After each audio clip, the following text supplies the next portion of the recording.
Halo guys, aku Dini dengan 2313/1005, jurusan Akidah dan Filsafat Islam, Universitas Sultan Maulana Hasanuddin Banten. Hobi aku melukis. Langsung aja, kali ini aku bakalan jelasin tentang Panoptikon Jeremiah Bentang sebagai simbol kekuasaan dan pengawasan. Selamat menyaksikan.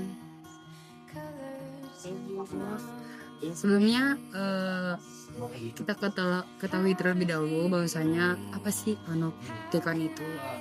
Nah, panoptikon itu adalah sebuah konsep desain bangunan institusional, utamanya itu sebuah bangunan penjara, di mana bangunan ini dirancang oleh filsuf Inggris yang bernama Jeremiah Bentang pada akhir abad ke-18.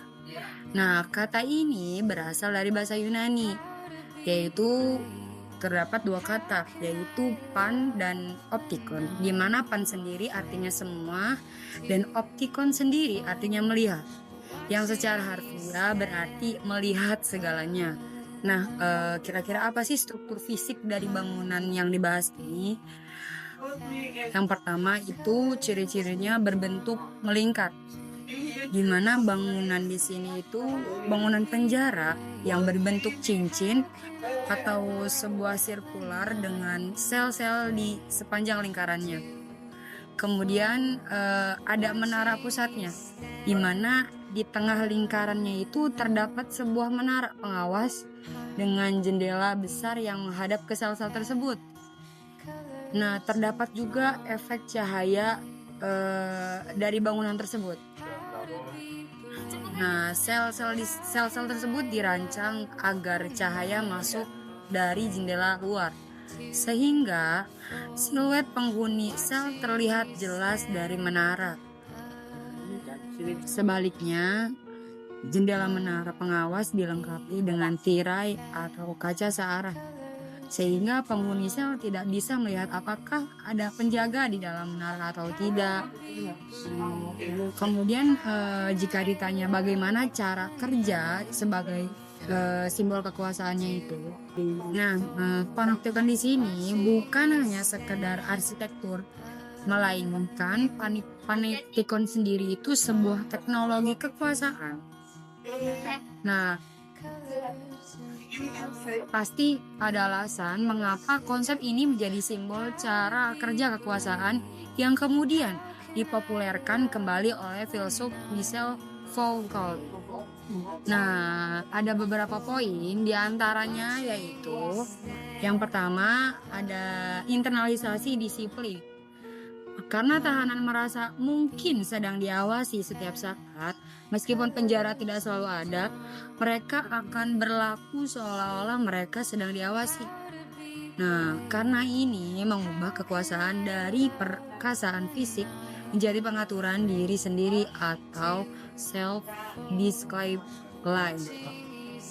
Nah, poin kedua itu kekuasaan yang terlihat tapi tak terverifikasi. Maksudnya gimana sih? Nah, maksudnya itu kekuasaan atau menara di situ selalu terlihat, namun objek tidak pernah tahu kapan kekuasaan itu benar-benar bekerja. Hal ini menciptakan keadaan fasibilitas kesadaran yang memastikan fungsi otomatis dari kekuasaan tersebut. Kemudian ada poin ketiga, di mana di dalam itu ada efisiensi maksimal, di mana satu orang pengawas secara teori dapat mengendalikan ratusan orang tanpa perlu kontak fisik, karena rasa takut akan pengawasan sudah cukup menundukkan mereka. Nah, kemudian ada pertanyaan lagi, bahwasanya bagaimana kedaulatan negara ini jika disangkut pautkan dengan era globalisasi pada zaman saat ini, pada era kali ini. Nah, kedaulatan negara secara tradisional dipahami sebagai kekuasaan tertinggi dan eksklusif suatu negara atas wilayah dan rakyatnya tanpa campur tangan pihak asing. Nah, konsep ini dikenal sebagai konsep Westphalia. Namun, di era globalisasi ini, di era sekarang ini, konsep ini mengalami pergeseran yang signifikan. Nah, ada beberapa poin yang dimana alasan konsep ini mengalami beberapa alasan pergeseran yang signifikan, yaitu yang pertama ada pengikisan batas teritorial, di mana globalisasi pada kali ini membuat batas-batas negara menjadi lebih kabur, atau yang biasa disebut juga dengan borderless. Arus modal, informasi, dan teknologi kini bergerak sangat cepat lintas batas negara, sehingga negara sulit untuk mengontrol sepenuhnya apa yang masuk dan apa yang keluar dari wilayahnya sendiri. Kemudian ada peran aktor non negara.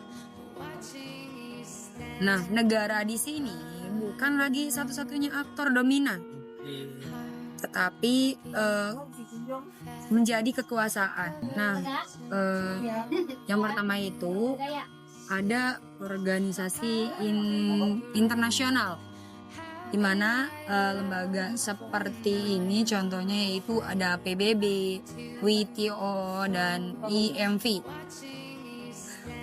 Di mana lembaga-lembaga ini memiliki aturan yang sering kali harus dipatuhi oleh negara anggota, yang terkadang membatasi otonomi kebijakan domestik mereka. Kemudian yang kedua itu ada perusahaan multinasional atau biasa disebut juga dengan MNC. Nah, kekuatan ekonomi perusahaan besar sering kali dapat menekan pemerintah untuk menyesuaikan regulasi seperti pajak atau hukum